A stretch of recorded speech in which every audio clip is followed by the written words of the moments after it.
Hi, it's Nell, and today I'm going to be repotting my Monstera Minima, or RHAPHIDOPHORA Tetrasperma, which, I don't know, what do you think? Does this plant need repotting? I think so. Anyway, stick around for that. It's a couple weeks later, and I was going through the clips, and I just wanted to tell you a couple things before we start the repotting. The repotting will probably start in like a minute or two, so you can skip ahead if you would like, but I have been gone from YouTube for a while. As I said in my last video, I was going to take some time off and work on my website, and that's what I was doing. Been uploading a short every Wednesday, so keep your eyes open for that. But I did finish the whole succulent series up with a blog post that did not have a video to go along with it that you might be interested in if you were into succulents. It's called Indoor Succulent Care Basics. I answer a lot of questions about succulents that I've been asked, that I've seen asked, and it's a really long post. It's broken down into categories too, so if there's something you're curious about on succulents, go onto my website, JoyUsGarden.com, and look for that post. I will also leave the link to it down below. Okay, so let's see. We did that whole big long succulent series for like 3 months, so I've been all involved in that, and actually I haven't filmed a video in a while, so it's gotta get back into that. So this is due for its repotting. I think it's not able to really stand up on its own, and it has a few small roots coming out the bottom, but not too bad at all. But one of the reasons for repotting is if the plant is out of scale with the pot, and this one definitely needs a bigger base. It'll be really happy. I also want to stake it so it has some method to grow up. So let's get more into that. I'm going to talk about the time of year first to do the repotting. And you've probably heard me say this in my other videos and in the blog post, but spring, summer, and into early fall, if you're in a warmer climate like me, I am in the desert in Tucson, Arizona. We just happen to be overcast today because we've had the rainy monsoon season. Hallelujah. Everything is nice and green in the desert. Now, it just makes us so happy, and all the plants too. But I transplant into I repot into like early October, and then I stop just to let the plants, rest during the cooler months. So it is, as I said, the end of August, so it's a great time for me to do this. And these are related to the Swiss cheese plant. So it likes that same kind of a soil mix. It's in the same family as it, not the same genus, but the same family. And that's why it's called Monstera Minima, because it does resemble the Swiss cheese plant, just a smaller version. And so it likes that mix that's sort of got a lot of like rich peaty stuff, but I don't use peat, I use cocoa coir because it's much more economically friendly. And this mix here, I can tell, has a lot of either peat moss or cocoa coir in it, and that's what I am going to use in this mix as the optimum so this plant can grow and do really, really well.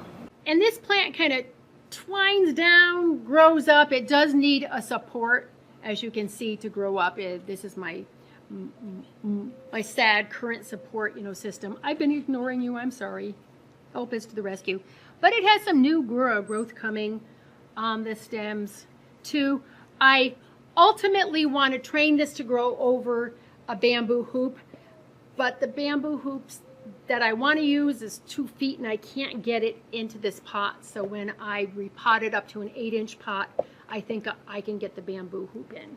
So I'm just going to make do now with 2 stakes because that's sometimes what you have to do. So what I have is potting soil. It's a good organic peat-based potting soil. I use Ocean Forest or Happy Frog. This happens to be Ocean Forest and Happy Frog mixed together. Both of them are from Fox Farm. This in here is these 3 ingredients here, the cocoa chips, and the big chunks of pumice for the drainage. These just sort of are amendments. They help with the drainage.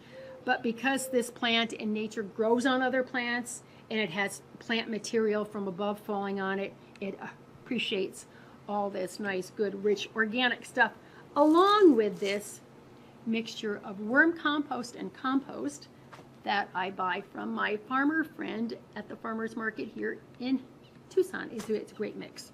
So, okay, and what I do is I usually measure the plant in here. I need to put in about 1 inch or 2 of the materials just to raise it up. Oops. And I put in a piece of newspaper, a single piece of newspaper over the drain holes, just because there are a lot of them on the bottom. They're big. I don't want the loose mix to fall out in the first couple of waterings, so that just helps with that. And if you don't see the water draining out the bottom, just make a little poke in some of the newspapers, and then your water will flow right out, but it'll still hold the soil in. Oh, you poor thing, you're just flopping all over the place. My goodness. She's got long hair extensions here. It's hard to work with her.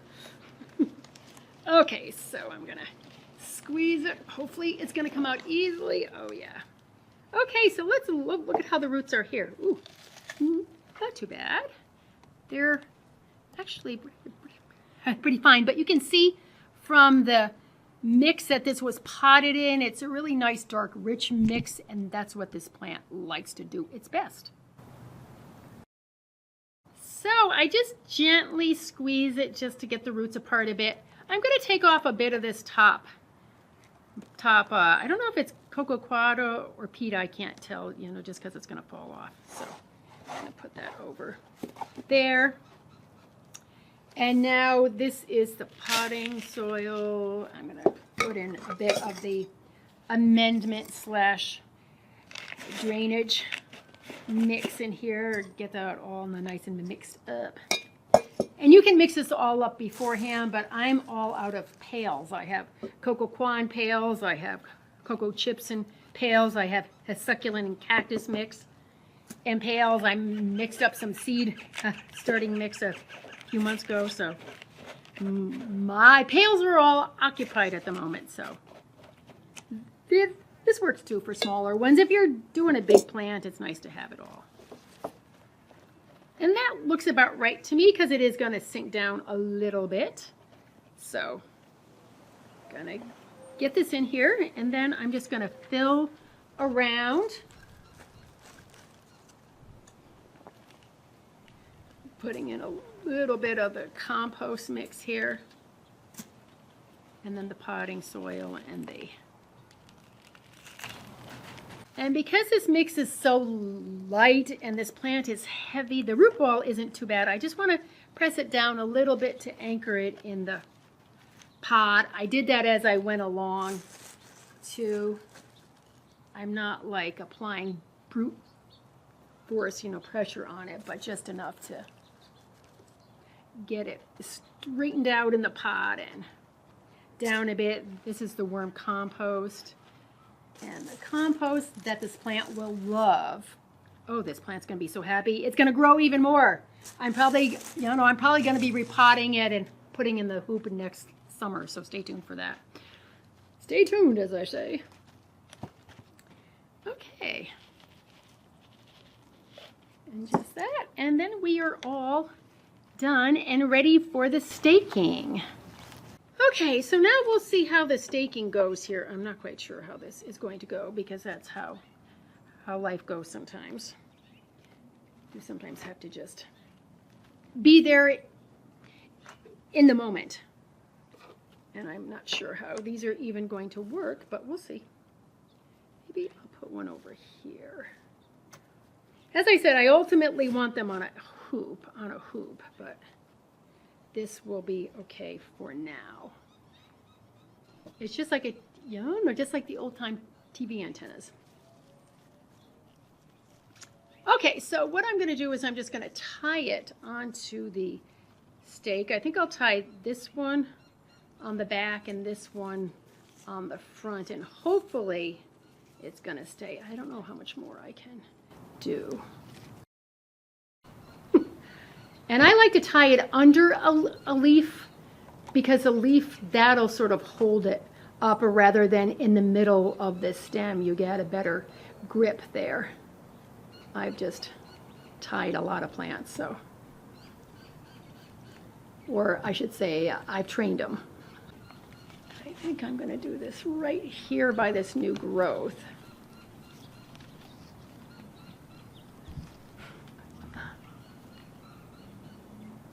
Here we go, over here and under here.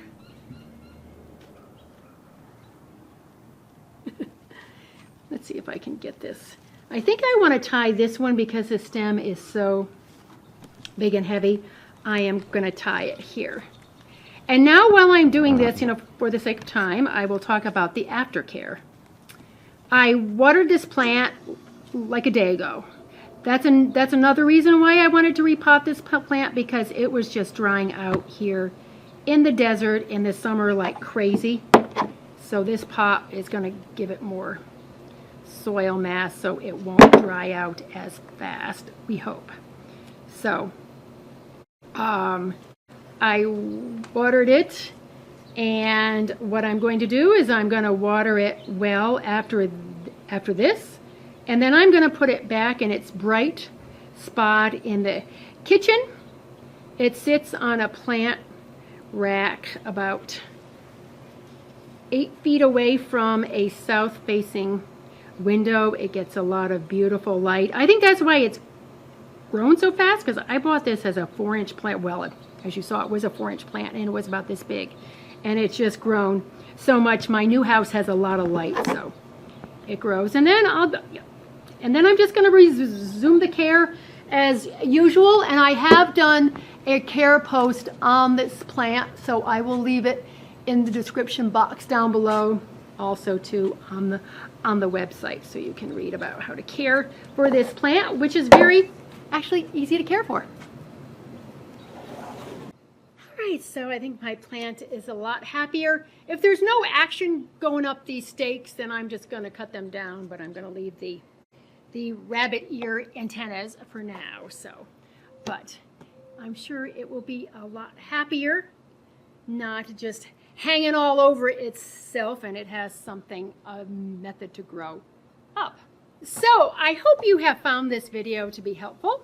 As I said, there's a blog post to go along with this, also about its care too. I thank you for all your likes and your subscribes. I truly appreciate them. I upload videos on a semi-regular basis here, so be sure to come back for more. And as always, let's get into our gardens, whether our garden is indoors or outdoors, and make the world a more beautiful place. I thank you so much for watching, and I'll catch you in the next video. Bye!